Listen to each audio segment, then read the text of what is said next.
All right, well, welcome back, Team ET. Another fantastic day ahead of us. And as usual, you probably get tired of me saying this, but we have an incredible guest who's agreed to join us today and share her insights through her career as a leader and talk about what she's doing now. Essentially, what we're going to be looking at is everyday behavioral changes that you and I, as leaders, can make to become even better and more inclusive. Um, and of course, that's going to mean we're going to be talking about DEI and B, I guess, psychological safety, perhaps even get to the topic of empathy. And along the way, there's a couple of great books that our guest has written that we're going to throw in for to look at the good and the bad examples of all of these things. So, with that, I'd love to welcome our guest, Minette Norman. Welcome to the ET Project, Minette. Great to have you here with us today. Thank you so much for inviting me, Wayne. I'm happy to be here. Yeah, you have an incredible background, and we're going to jump into that in a moment. But I'd love to kick off just by asking, what's got you excited about life at the moment in your world? What I would say is getting me excited about life is, well, one, it's summer, it's beautiful, the sun is out, so that's always good. But two, what I am noticing is how much appetite there is to really dive into the topics of what does it mean to lead today and what do we need to do differently. And I do think that something is shifting and that there's an openness to really exploring new models of leadership. So that is giving me hope and excitement and optimism. Yeah, fantastic. I truly hope that your vision proves correct because we could certainly use it at the moment. People that I'm connecting with are not always that optimistic about the future. So let's hope that your vision is correct. As I said, you've got a great backstory, and I think our listeners would really enjoy hearing it. If you don't mind, um, maybe going back to what you majored in to start with, and then what transitioned within your career.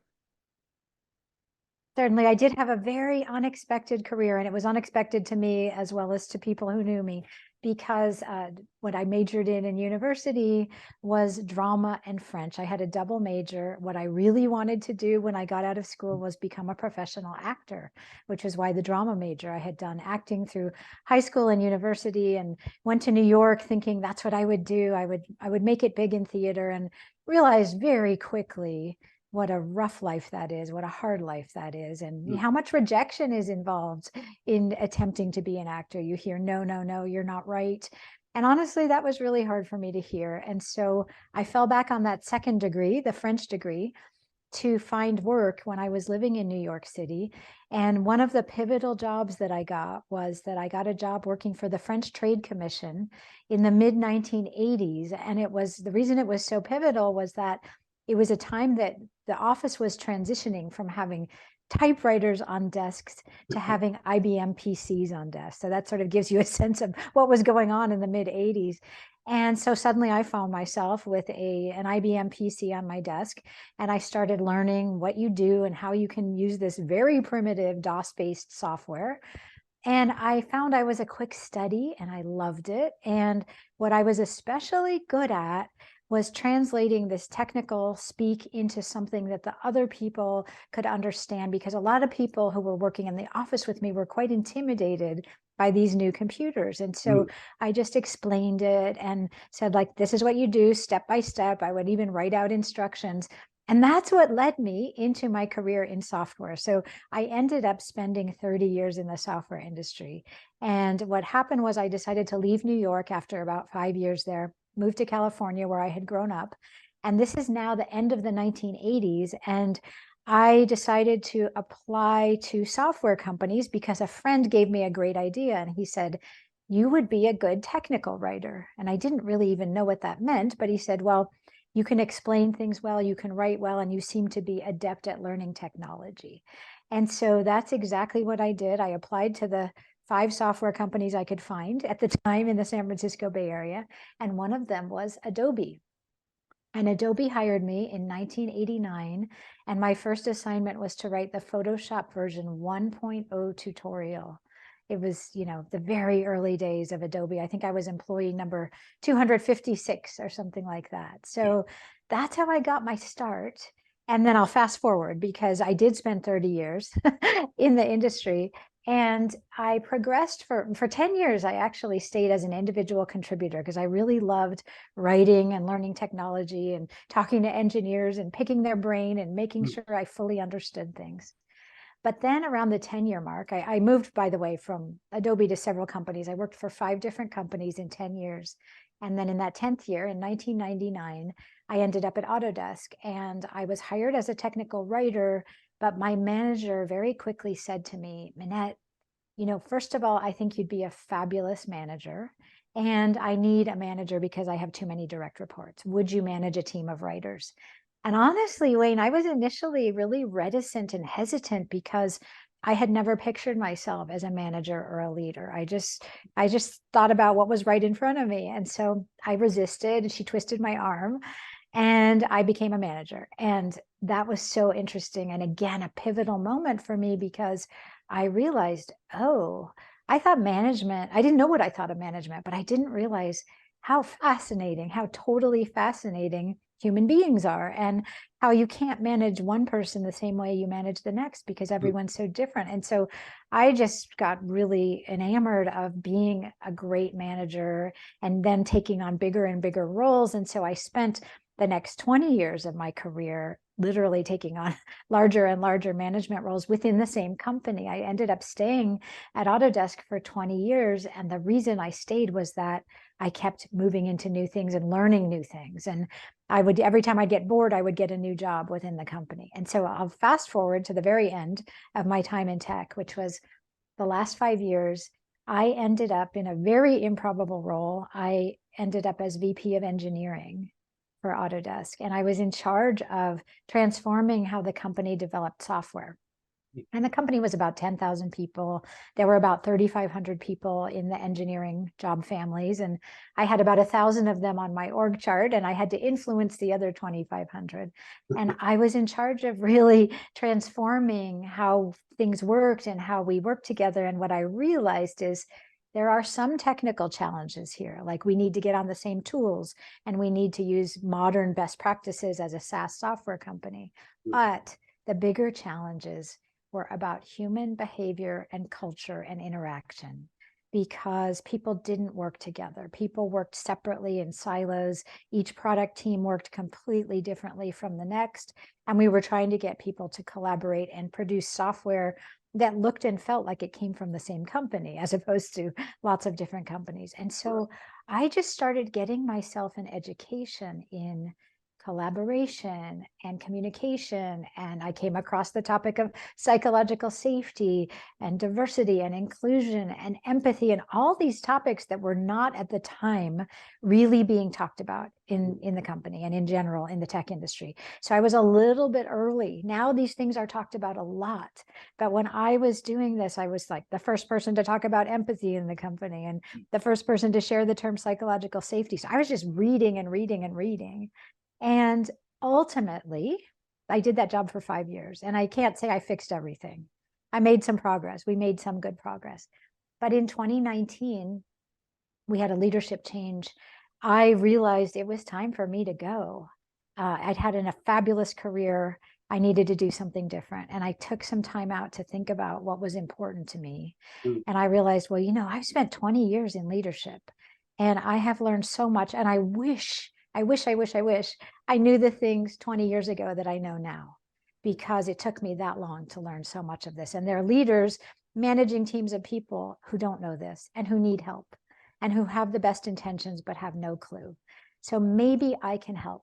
And so I decided to venture out on my own as a consultant and speaker, and now an author, and really help teams and leaders be more inclusive and let everyone do their best work and thrive. It's an incredible story, and congratulations on the career, by the way. It sounds incredible. And you have a mission where you're looking to transform the world of work to be more inclusive and more human. I joke with a lot of my colleagues that being a leader would be easy if we didn't have to lead people. Exactly. I think it's one of those areas where we're never finished learning. It's such a classic education every day. We learn something new as leaders, trying to understand behaviors and the whole gamut of how people operate and think and behave. So yeah, I'm with you on that, and um, good luck with the venture. I think it's very well founded. Obviously, you've given it a lot of thought, so fantastic. Um, you mentioned also that you worked for a French company. I read somewhere that you studied in Paris. Did I read that I correctly? did. I did. I spent my junior year of university living in Paris and taking all my classes in French. And I was very lucky because I had this amazing high school curriculum. So I was pretty fluent in French even when I got out of high school. And so when I lived there, I was quite fluent and could just study in French, which was really fun. I studied French for 3 years, but we're definitely not going to try and have a conversation. Um, I don't think I've spoken it since I left high school. So yeah, very very interesting place. I love Paris, of course. Uh, yeah, great Yeah. great place. Um, so what are you doing now? As you mentioned, you just released a book, and you've got another one coming up in August. But what are you doing now with your clients? Like, what sort of clients are you working Well, it's very interesting you asked that. So yes, the book that I co-wrote with Caroline Helbig, the Psychological Safety Playbook, with? subtitle Lead More Powerfully by Being More Human, Hmm. came out in February. So it's been out, what, like 4 months now. And it's very interesting because people have found the book all over the world. I was just talking to someone yesterday in Thailand who is bringing me in to do some work with them. The kind of work that I'm doing and Caroline is doing, and sometimes we do it together and sometimes we do it separately, Yeah. is a typical engagement would be like, come in and do an overview, whether a keynote or a workshop, on what is psychological safety, very briefly, because people pretty much have read about it. The Yeah. gap that we're trying to fill is, what do you do about it? What Yeah. can you do to increase the level of psychological safety in the teams that you lead and the teams that you're a part of? So our book is really a hands-on manual, a how-to, because we identified that that was just lacking in all the literature we could find on psychological safety. So we give tips. Our book has 25 ideas in it. So in Hmm. a typical engagement, we'll come in and talk about maybe 5 of those and do a little bit of a deep dive into 5 of the 25 ideas that are in the book. And then what I typically like to do, because you and I both know this, you could give a talk, you can give a workshop, and lots of enthusiasm in the moment. And then if you don't practice this, Hmm.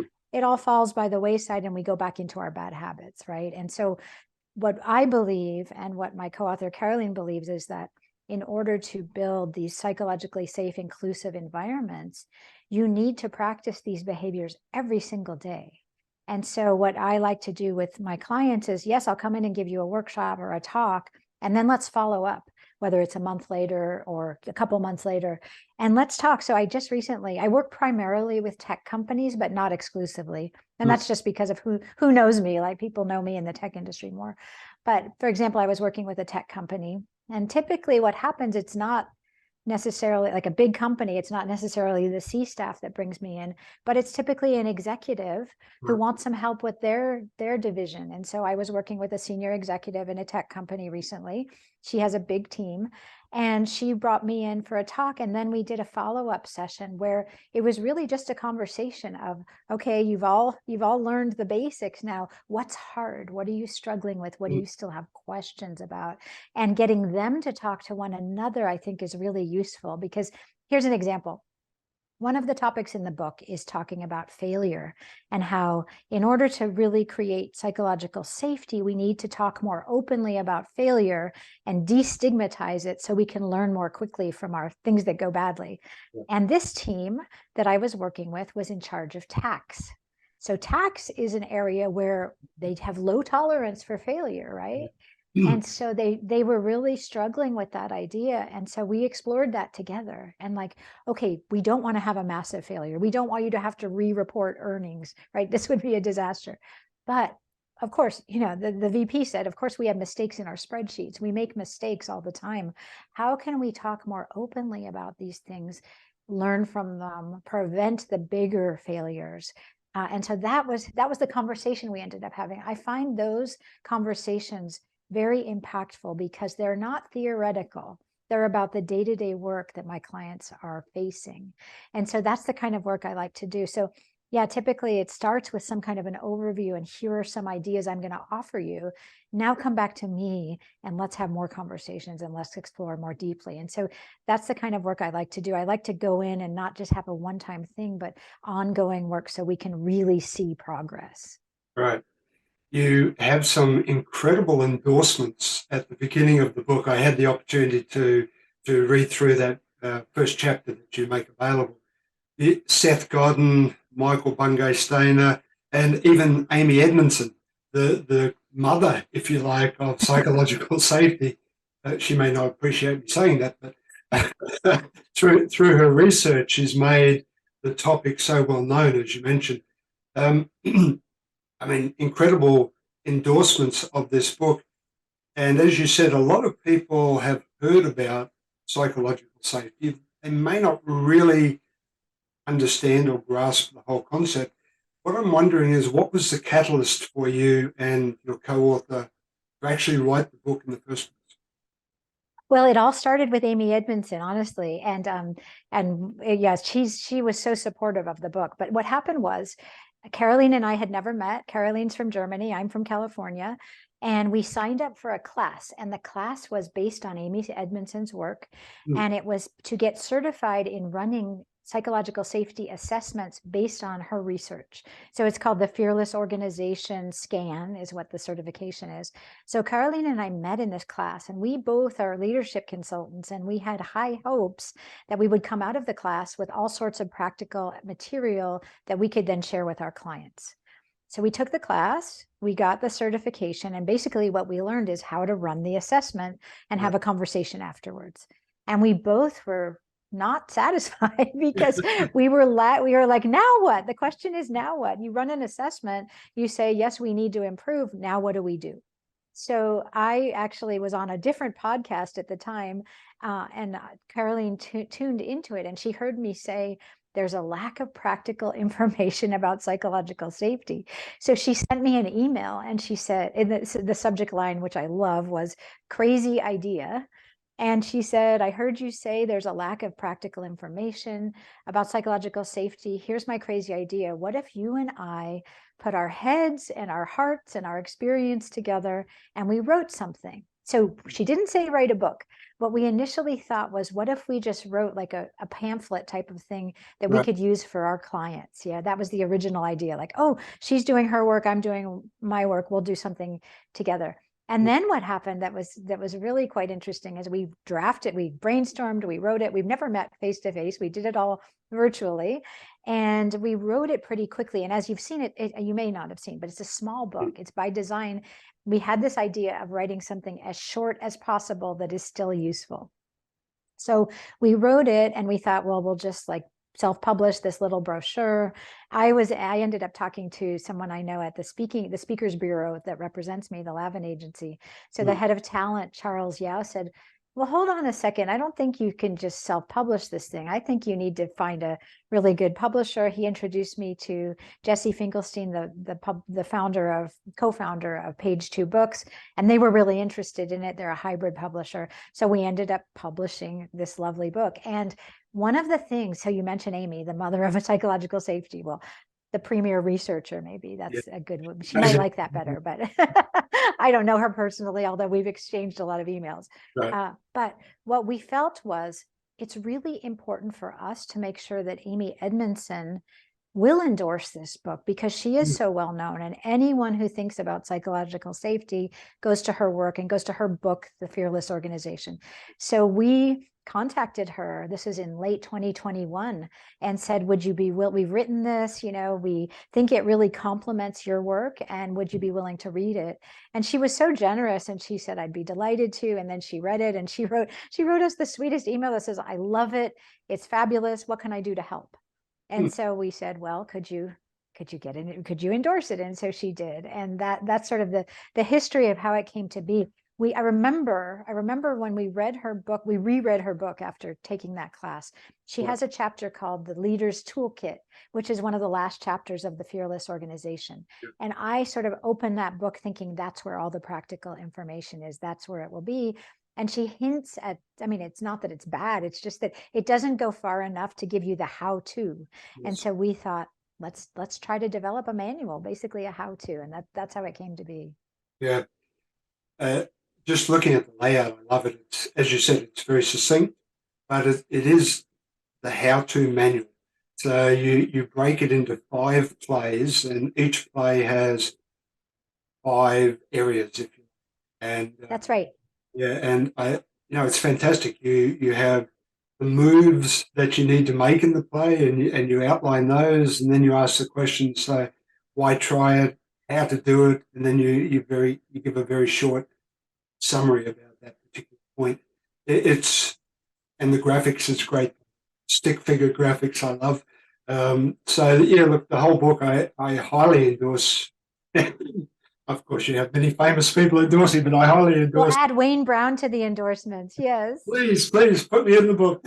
No, I love it. I also teach psychological safety. I don't have the certification like you do, but the assessment.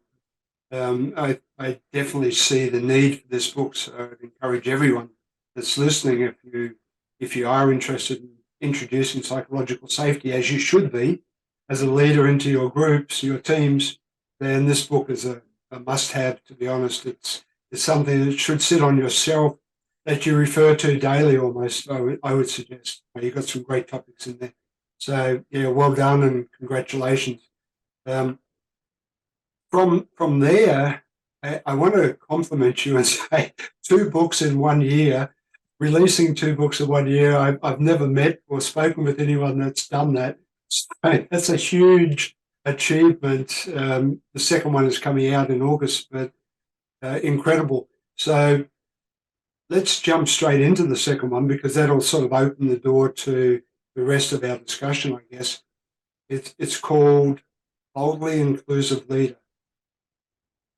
The Boldly Inclusive Leader, that's right, yep. Yeah. So again, would you like to intro the book? What's it all about? Certainly. And, it may be crazy, maybe ill-advised to be doing 2 books in 1 year. And it wasn't really the plan. I will tell you that The Boldly Inclusive Leader was a book I was working on in my head for about 5 years. Before I met Caroline, before we took the certification program, when I was still at Autodesk, I felt like there's a book in me, and it's about leadership, and it's about being more inclusive. And I actually wrote an outline in 2019. Yeah, in 2019. And wasn't quite ready to write it. And so it went on the back burner. And then I met Caroline, and we wrote the playbook, which, as I said, is quite short.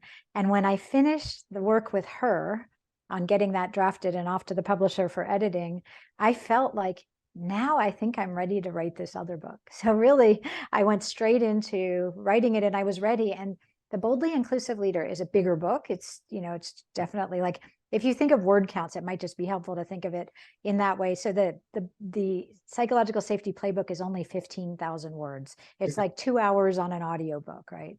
Whereas The Boldly Inclusive Leader is 55,000 words. So it's more of a full-length book. But I've tried really hard, because I read and put down so many business books. I tried to make it completely compelling so you'd read to the end, because there are many business books that I don't finish because there's so much repetition and so much filler. So what I did in this book, and the reason I wrote it was that I feel like, as I said to you, people don't know how to lead. With the best of intentions, we're all trying to figure it out. So I thought, what if I took everything I've learned and learned from others as well? It's not just my own personal learning, but reading and classes and all of that, and put it into what I can make as succinct a book as possible, but fill it with stories, because I believe that's how we connect as human beings, is through real life stories as opposed to theory. And so I try to back everything up with research, but most of it, every chapter is full of stories. And psychological safety, this is the relationship. I think they're very closely linked. Psychological safety is a chapter within the book. And to me, psychological safety is completely foundational to an inclusive culture. Because if people don't feel safe to show up as themselves, as different from others, if they don't feel safe to speak up and share their ideas and their unique perspectives, you do not get to inclusion and belonging. And so to me, that's very foundational. So the book is really about what every manager and every leader can do individually to create those cultures. And we have to start with our own behavior. We can't say, all of you behave this way, until we really look deeply at our own behavior and become very self-aware of all of our interactions and how we show up as leaders and the tone we're setting and what we encourage and what we tolerate and what we punish and what we ignore. All of these things are setting the culture and the tone for the organization. So I dive into like, what is our how do we show up as leaders every day? And that can be like in a one-on-one conversation, or it can be in a team meeting, or it can be in an all hands, and all of those places. It's so important for us to show up open-minded, human, inclusive. I don't have all the answers. Yeah. One of the first stories that I read in chapter 1, I think it was, you have an example in there of a CEO who has an Ask Me Anything session with his team or her team, and the first question that person gets, they don't like, and they shut it down, and then, to the point of psychological safety, it just destroys that whole fabric of trust throughout the organization, I guess, or whoever was in that meeting. So it can be so difficult to build, but so easy to destroy. And I think that's a key message for everybody listening, that these things are not easy. They sound simple, of course, when we talk about them, but they're not easy.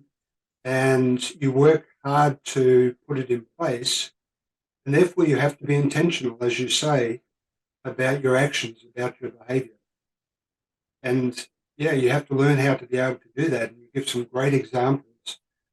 I think in this case, you said only if they had have paused for a moment and breathed, maybe their brain would have caught up with their emotion and they could have responded more effectively. Right? But in that spur of the moment reaction, they probably undid all the great work that they'd done in the lead up to this. So I think that's a great example. And then you go on and you give your own examples. And so the book, for me, I'm captivated after the first chapter. Can't wait for it to be good. But it also then gives you some insights at the end of each chapter about what you can do. Right? So it's, again, not a deep how-to, but it gives you the insights, and then it gives you some suggestions about what you could do to improve your own leadership. And I think that's always critical. So yeah, well done. I really look forward to it coming out. And what are we now? So at the time of us recording this, we're at the end of June. So probably around the time of release of this episode, your book is going to be released. So it could be good timing. That's fantastic. Yeah. I'm glad you found that story compelling. It's so true. I mean, honestly, I bring it up a couple times in the book. I have a chapter on it, I believe, about like our reactions as managers and how important it is to be aware of how we respond, because that the whole thing about stimulus and response, we don't have to respond to that defensive moment where we feel the fight, flight, freeze. We can pause. And honestly, I was really bad at that for many, many years, and I would be that leader or even just that individual who would snap at someone, and I realized this is so destructive. I mean, it really can destroy morale. It can destroy relationships. And if we can become aware of it, we can really transform things, because it is as simple. It does sound very simple, but it takes practice. It is as simple as a pause. And a pause can be so powerful, because then that same CEO who snapped at the individual who was brave enough to ask the question, they could have just said, thank you so much for that question. I don't even have a great answer, but can I get back to you? And in that moment, everyone would have felt good, right? Instead of shame or embarrassment or humiliation or any of those things that might have happened. And I love, as you continue on with that story, the consequences of that single action, as you identify. I mean, probably there were other people ready to ask their own questions who would have all of a sudden started to second guess.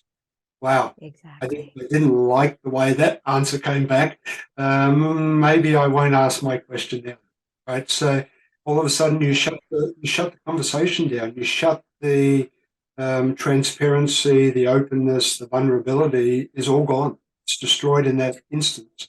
And if people leading could just pause long enough to realize the bigger picture and understand what they're doing. So I think it's such a powerful message and a great way to open the book. So yeah, very, very Oh, nice. thank you. Yeah. I mean, at the end of the day, what are you hoping people take away from the book itself? What's the overarching message you're hoping people get? What I am hoping is that people who read this book, and I hope many, many do, because I really feel like all leaders, whether you're starting out as a first-time manager or you're a long-time CEO, I Mm, really think everyone can benefit from it. And my big hope is that people, they find something in it. They don't have to embrace every single thing in the book, but they find something in it and they understand that, oh, small changes, small behavioral changes can have a big impact. And mm, I'm willing as an individual to invest in this. And I'm willing to go in on it and say, yeah, I'm not going to get it right every day, but I'm going to practice and I will be a better leader as a result. I will lead a much more healthy organization. People here, I mean, this is my hope, because honestly, people are suffering so much at work. And if you read any of the stats and all these surveys that, there have been a lot of studies that have come out, whether it's the state of workplace empathy or the recent Gallup study, employees are suffering, and they are suffering because of bad managers. That's like the top reason people are, I don't even like the word quiet quitting, but the idea that they're not engaged in work, they're demotivated, they are experiencing depression and trauma and mental health issues. Much of this is because of poor management. So mm, my hope is that people will start to say, I need to do something. I need to look at my own behavior. Let's dive into Minette's book and see what I might learn. So mm. that's my hope. Fantastic. You you have a statement about you never want to work for a toxic bully again. What was your experience in that area? What Oof, happened? yeah. Well, I did work for a bully, and it was very insidious because I learned a lot about bullying after the fact. I didn't know Mm, much about bullying, and we don't. I include a little bit about bullying in the book because I was so ignorant about what bullying is, and I don't know in other parts of the world, but in the U.S., for example, bullying, there's no one definition, first of all, but second of all, it's not illegal the way like sexual harassment is or other kinds of harassment, where those are clearly violations and they're illegal. Bullying is not illegal. So it's this gray area. And what happened was I got a manager who at first seemed really sweet and nice, and then just started little by little mm, making me doubt. First, he made me doubt myself. He told me that I didn't deserve to be a VP when I was a VP. And then he started stripping away my responsibilities one by one till I had this huge job, and then suddenly I had this small job. And then he started berating me in public in a really, really destructive way, like actually telling me, like putting his hand in my face in a meeting and saying, stop saying anything, stop speaking, like literally silencing me. mm, And other people witnessed it. So the interesting thing about bullying that I learned is, so first of all, I went into the spiral of self-doubt. So you heard about my amazing career. This was in the last years of my career. I felt like I didn't believe any of my success. He made me doubt all of my successes. He made me doubt my reputation. And I mean, truly, truly devastated. And what mm, I learned about bullying after the fact was that bullying, just the way that psychological safety example affected the other people in the room, so does bullying. So not only was I bullied, but everyone around me witnessed the bullying. And mm. so they were scared and they were holding back, and they were like, I'm not going to put my neck out there. Look what just happened to Minette, right? And it was very, very devastating. And I ended up leaving the company because of it. And I found this report, it is called the State of Workplace Bullying, and it comes out every year in the US. And it turns out the majority of victims of bullying leave their jobs or are forced out of their jobs. Okay. It's not usually the perpetrator who loses their job, it's the Mm. victim. And I was one of them. And honestly, Wayne, I would say, like, I left that company in August of 2019, and it took me a full 6 months to kind of get my mojo back and feel like, oh, I actually did accomplish a lot in that long career, and I do have things to be proud of, and people do respect me, because I had been destroyed, honestly, totally destroyed. Yeah, it's incredible. I mean, I've had a couple of conversations with different psychologists on this show about what they call the dark triad of leadership. It includes narcissist behavior, and Machiavellian, and psychopath behavior, and Yes. the toxic leadership is really somewhat of a play on all three of those to some extent. Yeah, it's an incredibly sad story, but the more that I talk with people about it, the more I realize how common it is. Which Yes. is quite a sad revelation, I have to say, for where we are in the world at the moment. I agree. My eyes were opened as well, as having been a victim of bullying, to see how many others were around me and how many people have suffered, and some silently and some publicly. And what I also realized that I didn't realize at the time was it's all a form of trauma, right? It's sort of, trauma is a big scale, right? And I was minimizing my experience. Well, I wasn't harassed, I wasn't, I wasn't in physical danger, all of these things that I was minimizing my experience, but it is still devastating, and it is still traumatic, and you still need to do the work to recover from it. And I think a lot of us, I don't know if it's particular to women or not, or just victims of bullying in general, but we minimize it and try to, you start to think that part of it's your own fault, right? Yeah. So it's a serious problem. So I call it out in the book because I want people to be aware. They want people to know about it. I want people to be aware of it. And I say, no more toxic rock stars in the workplace. We just cannot tolerate this. Yeah, I know in your role you looked after teams in different countries, and I Yes. think when we first spoke, you said you had people in India that you worked with, you had people in China. I'm wondering, what was your experience if we come now back to diversity, equity, inclusion, belonging? What was your experience with the different cultural language challenges and how to lead through that?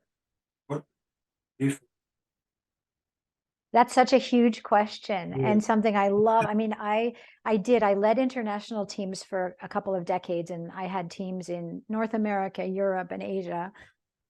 And the largest teams that I led were in Europe and China and Singapore. And then I had people in smatterings of other countries. I had people in Switzerland and France, etc.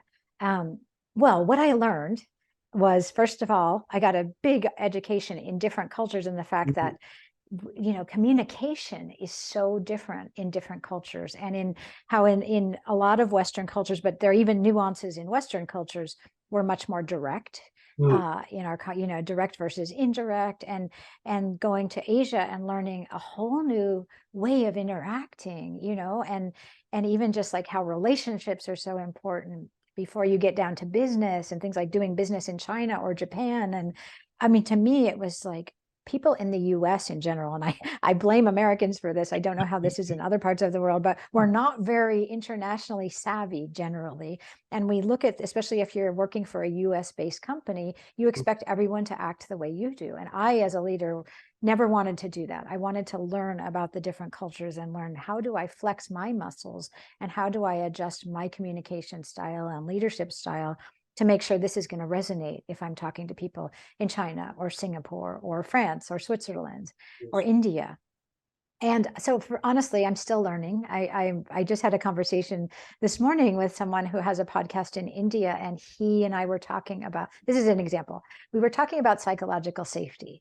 And I said, oh, I got a question from someone in India about, we have this sort of culture of respect. I'm the manager. You're telling me with a psychologically safe environment, my employees should be able to disagree with me. He said, I can't even get them to stop calling me Mr., let alone disagree with me, right? And the man that I spoke to this morning, Gaurav, was saying, and I thought it was about hierarchy. And what he said to me was quite interesting. Again, educational. He said, I think more than hierarchy, it's about respect for the gray hair and respect for age. And we have such a societal, tradition of respecting our elders that we wouldn't dare challenge. And so, we have to really work against those very deeply ingrained cultural and societal values. So for me, it's just a huge education constantly of how can I try to get a team in Asia to feel free asking me questions. And honestly, what I did is I kept showing up. I went to each office all the time. I let people get to know me. I literally had an open door when I would go to Singapore or China. I just had office hours and people would come and have one-on-ones with me. And this is what I believe, no matter what the culture is. If you show up as a human being and you're curious to learn from others and you care about them, like, I really want to get to know you, then people start to feel more comfortable with you and they go, oh, Minette's not up on some leadership pedestal. She's just a human being. And I can have a real conversation with her. And that's how you establish trust. That's how you build psychologically safe and inclusive environments. But it doesn't happen the first time you show up there. Like the first time I go to China or the first time I go to Singapore, everyone's going to be very careful with me. The fifth or the sixth time I show up, it's going to be different. And so that's what I just kept doing. I think that's such a great message for all leaders, particularly in our world today where it is so globalized. I mean, we Yes. work remotely with global teams, particularly larger organizations, of course, but it's so easy, coming back to your book, it's so easy to undo all of that great work just by a simple misunderstanding of the culture or using a word in that country's language that is offensive versus one that you would use every day. Yep. There's some words that come to mind, but I won't say them now. But even gestures, for instance. So in the Middle East, for instance, you definitely never suggest with your finger. Right. It's so negatively received. So for the novice leader who charges in enthusiastic, just a word of caution. You need, as you said, Minette, you need to be an open book and really be curious before you try and establish who you are and your presence. You've really got to go in, I would say, softly to learn first. Softly. Yeah. So it's but great insight. I'm conscious of the time, and I know you have another engagement. So, what are you working towards at the moment? Anything new in the pipeline? Another book, perhaps, the next year? I think I'm going to take a break before writing another book. I really want these books in the world and doing the work behind them. So Caroline and I, for example, right now, going back to the Psychological Safety Playbook, we've been getting a lot of inquiries. Other consultants who want to use the book, and we're fine with them using the book as long as they credit us, because we just want the work in the world. But big companies, a big company just approached us, and they're interested in a train the trainer model where we could, scale across a big company.